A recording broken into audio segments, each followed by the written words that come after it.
For a lot of people, it's hard to have the conversations. It's easier to write it down. Does talking about your money make you cringe? Are you tired of fighting about finances? Do you want to stop sabotaging your financial happiness?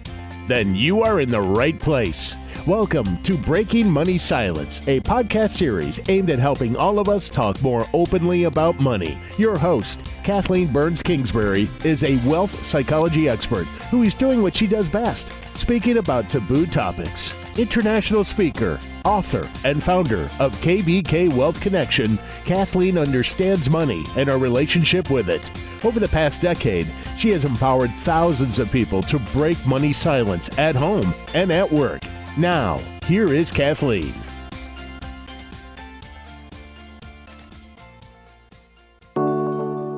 This podcast was brought to you by Oak Maple Finance. At Oak Maple, our fiduciary, heart-centered approach means letting go of one-plan-fits-all advice. Our process is simple. You talk, we listen. You get financial guidance customized to your specific needs because we know that life is better when your financial plan fits you. Visit our website at oakmaple.com. Today, my guest is Susan Turnball. She is the founder and principal of Personal Legacy Advisors. I have known Susan probably for over 10 years now, and she is really a wealth of information when it comes to legacy and legacy conversations. She's a professional writer, speaker, and workshop facilitator. She's the author of the book, The Wealth of Your Life, a step-by-step guide for creating your ethical will. And she also co-wrote a book called Across Generations, a 5-step guide for creating an expression of donor intent. She has designed these legacy cards. They're called life legacy cards and life legacy conversation tools. And I love this particular tool that she has to help us actually break money silence in our families and talk about legacy. She brings a fresh take on the meaning and dimensions of legacy. I know she gives dynamic presentations. She has great materials. She works with advisors and clients. So welcome, Susan, to the Breaking Money Silence podcast. Thank you so much for that gracious introduction, Kathleen. Anytime. It's nice to have this conversation in this setting with you. And I know today we're talking about identifying your philanthropic why. So let's jump right in. Tell us a little bit about what makes identifying your why such an important part of philanthropic giving. Well, when a person gives a gift, no matter what the size of the gift, that decision, that gift is just the tip of an iceberg. And it just gives just a hint of a whole lot that's underneath that gift. There's a wealth of values and experiences and convictions and effort and work, whether that's conscious or unconscious behind that decision. The money itself has an amazing and interesting story. Where did that money come from? What's the source of that money? So there's a lot behind the gift and the decision to give the gift. As I said, no matter what it is, if it's a small one-time gift or whether it's the establishment of a family foundation, no matter the size of the philanthropic action. And that's just really interesting information. And that information, I think, should be known and should be shared, especially by someone who is hoping that their philanthropy is going to serve as an example to other people, namely people that are, in their circles, or if this information would be helpful for an institution that's managing the money. For instance, anytime that someone else is going to be taking over the philanthropy, whether that's a staff member in a foundation or for a donor advised fund, that kind of information shouldn't be held just in the mind of the giver, in my opinion.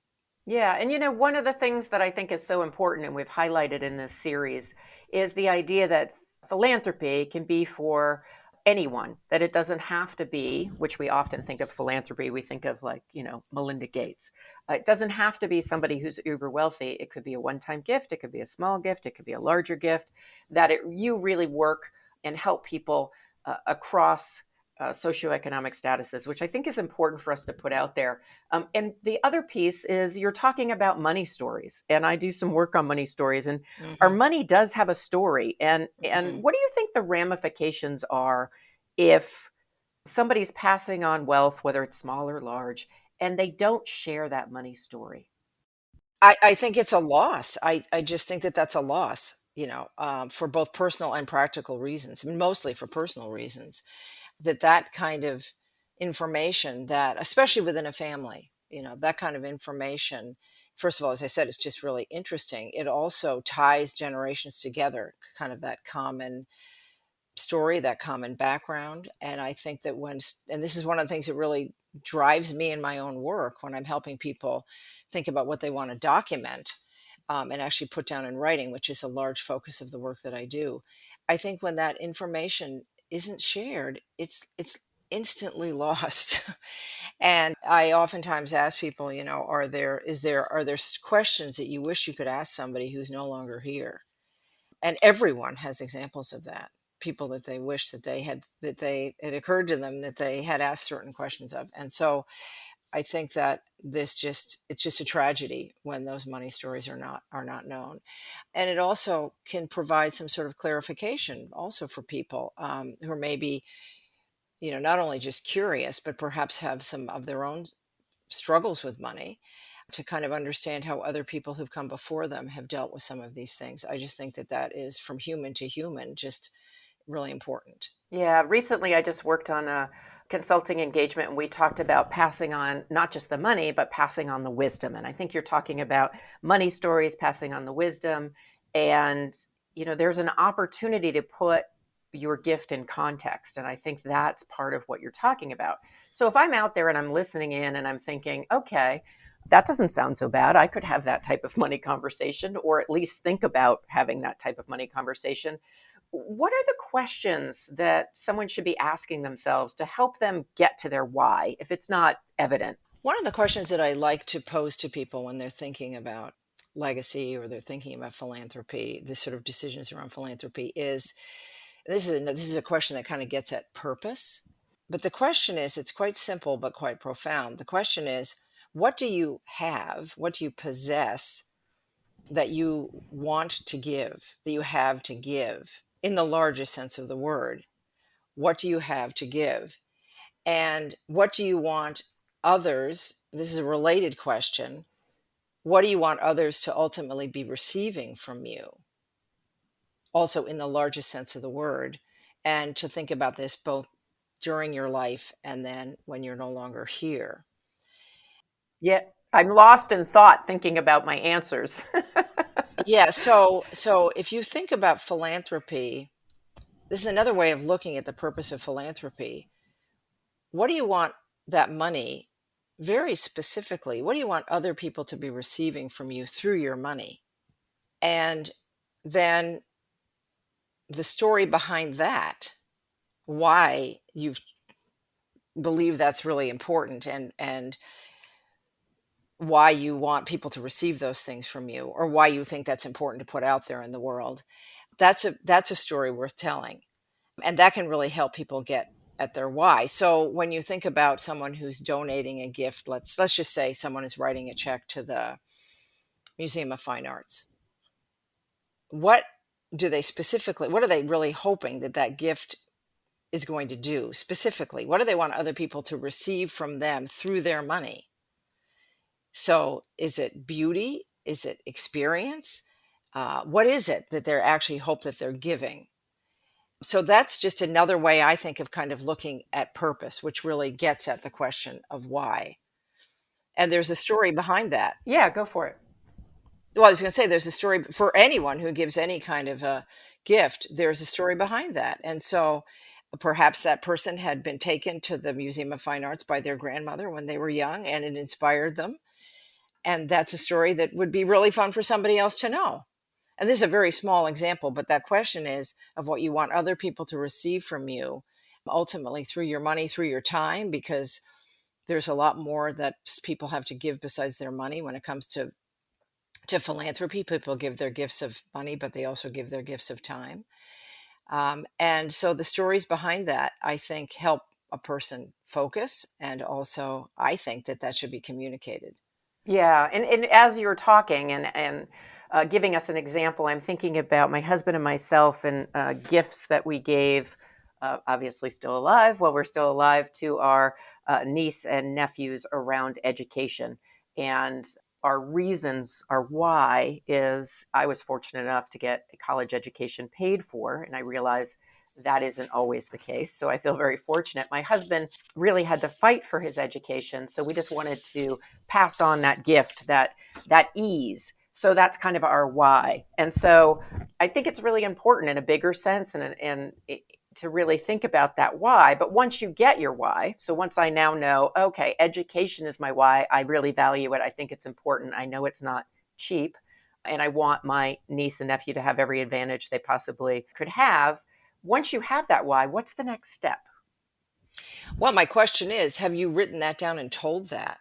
Is there a record of your thinking for your niece and nephew? We gave gifts and very specifically said it was for education, and we discussed it, but I don't know if it's written anywhere. They have either used it or not used it. So that's a Hmm. great idea for my husband and I to put that in writing. I think so.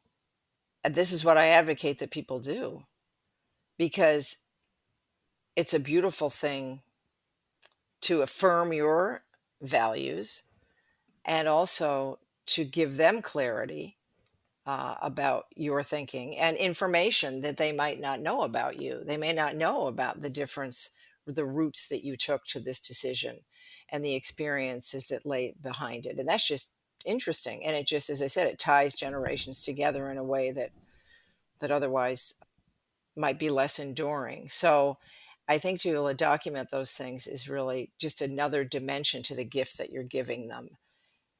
And I think that you should do that.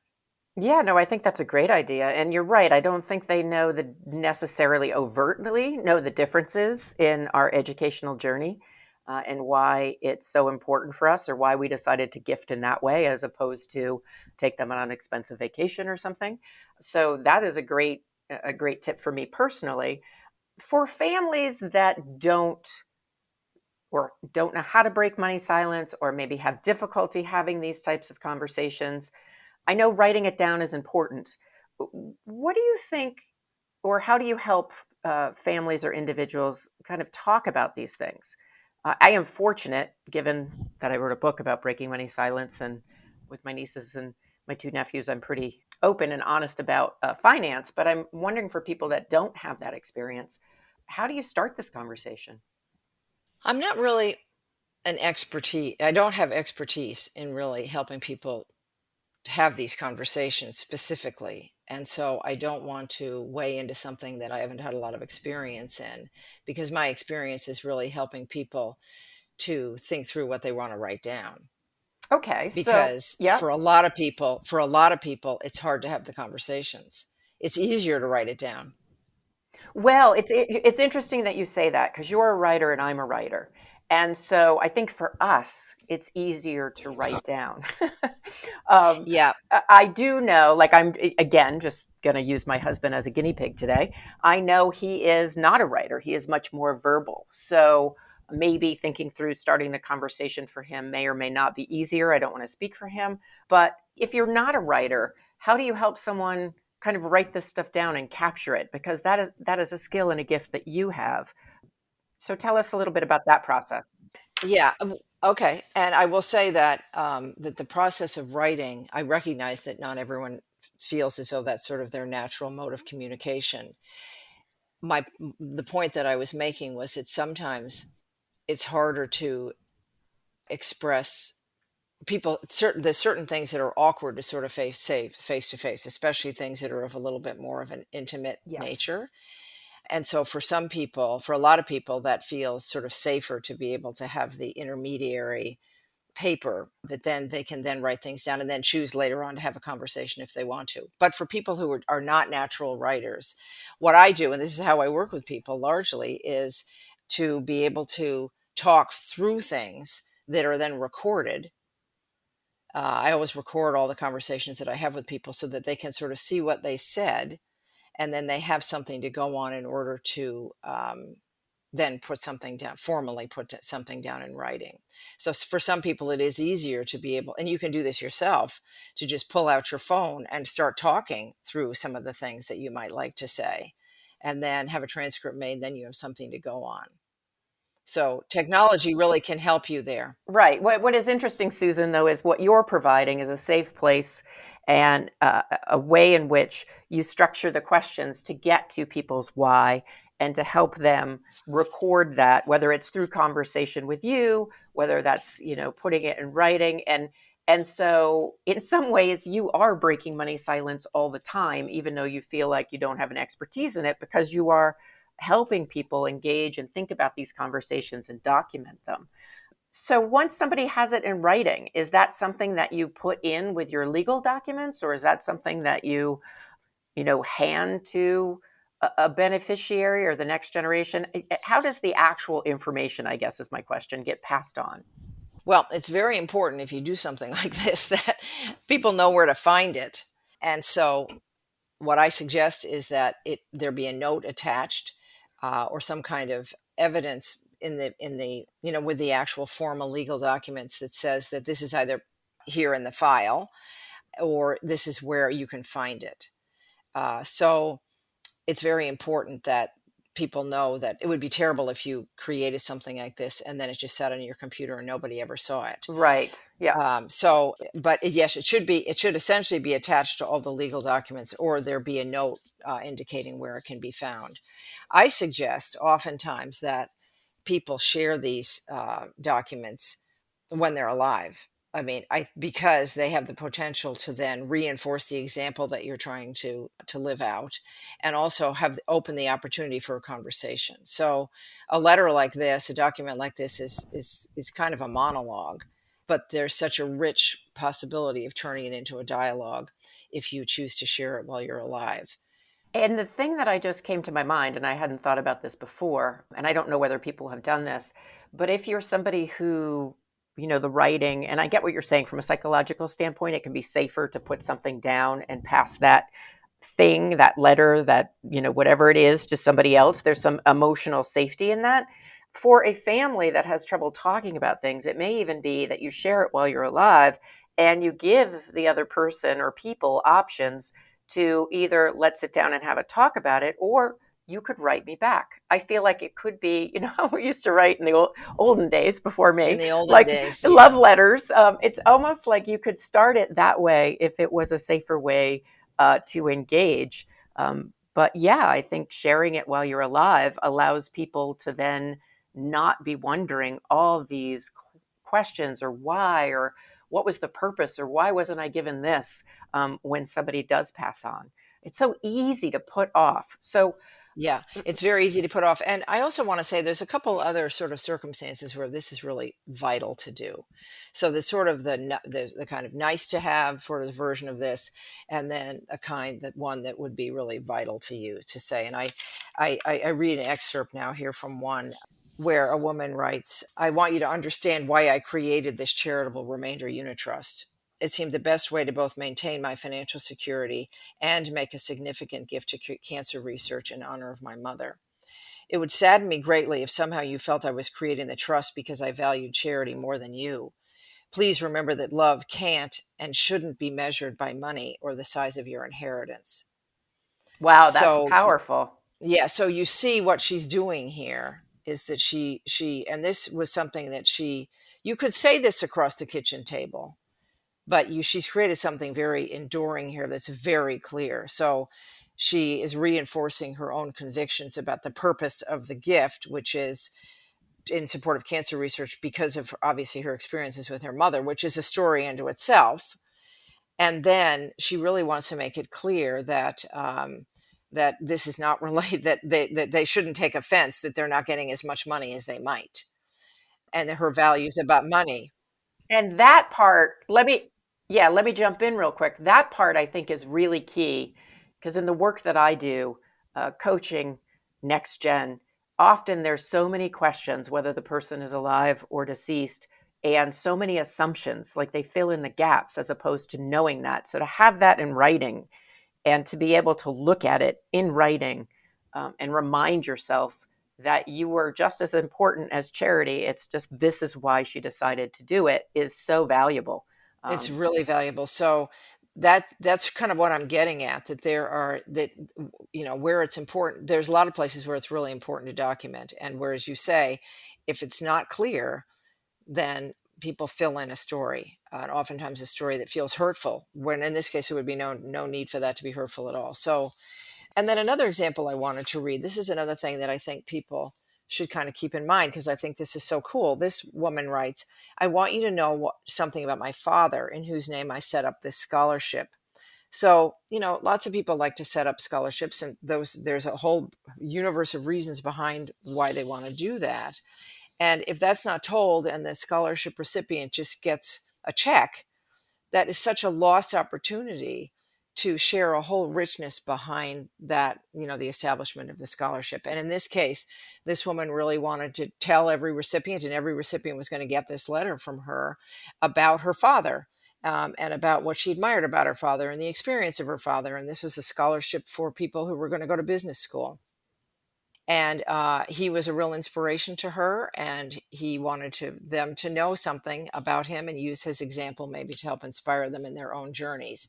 So this doesn't even occur to a lot of people, that they could do this, create a really very personal connection with, the recipients of their generosity. So that's another very specific reason why to put something in writing is so powerful. Well, I'm so glad you shared some of those excerpts, because I think that really brings it to life, the power of these documents. And I'm so glad you work with people to create these documents and to get to their why, and then think about how they can share that why with the people that are important in their life, and share that personal legacy. Time goes really fast on the podcast, so we're going to need to wind down. And I'm wondering, it's a big question, but if you could leave the audience with one tip around, say, specifically women in philanthropy, because that's the series that we're currently engaged in, what would it be and why? I think I would go back to the point that I made earlier, sort of the profound question of, what is it that you possess that you can give, in the largest sense of the word. And I just think that it's a beautiful question that really gets you thinking about how you're spending not only your time, but your money, and how your money can really reinforce the kind of gifts that you want to be giving, that are both tangible and intangible. Love that. And you've certainly got me thinking today, Susan. So I appreciate that, as does my family. My husband is in for a little conversation about personal legacy later, whether he likes it or not. So tell me, and tell the listeners, how people can find out more about your work and your firm, and certainly where they can buy your books. The name of my website is Personal Legacy Advisors, and you can find all that kind of information about my work and my materials on that website. And I invite you to look at it. Excellent. Well, thank you so much for breaking money silence with me and having this very engaging conversation. I really appreciate it. Thank you, Kathleen. This podcast was brought to you by Oak Maple Finance. At Oak Maple, our fiduciary, heart-centered approach means letting go of one-plan-fits-all advice. Our process is simple. You talk, we listen. You get financial guidance customized to your specific needs, because we know that life is better when your financial plan fits you. Visit our website at oakmaple.com. Thank you for listening to Breaking Money Silence, hosted by Kathleen Burns Kingsbury, a wealth psychology expert, author, and founder of KBK Wealth Connection. If you like what you heard today, be sure to subscribe on iTunes or your favorite podcast app and leave a review. Also, share this episode with your friends and family. It is a great way to get the conversation started. For more money talk tips and information, or to hire Kathleen to speak at your next event, go to www.breakingmoneysilence.com.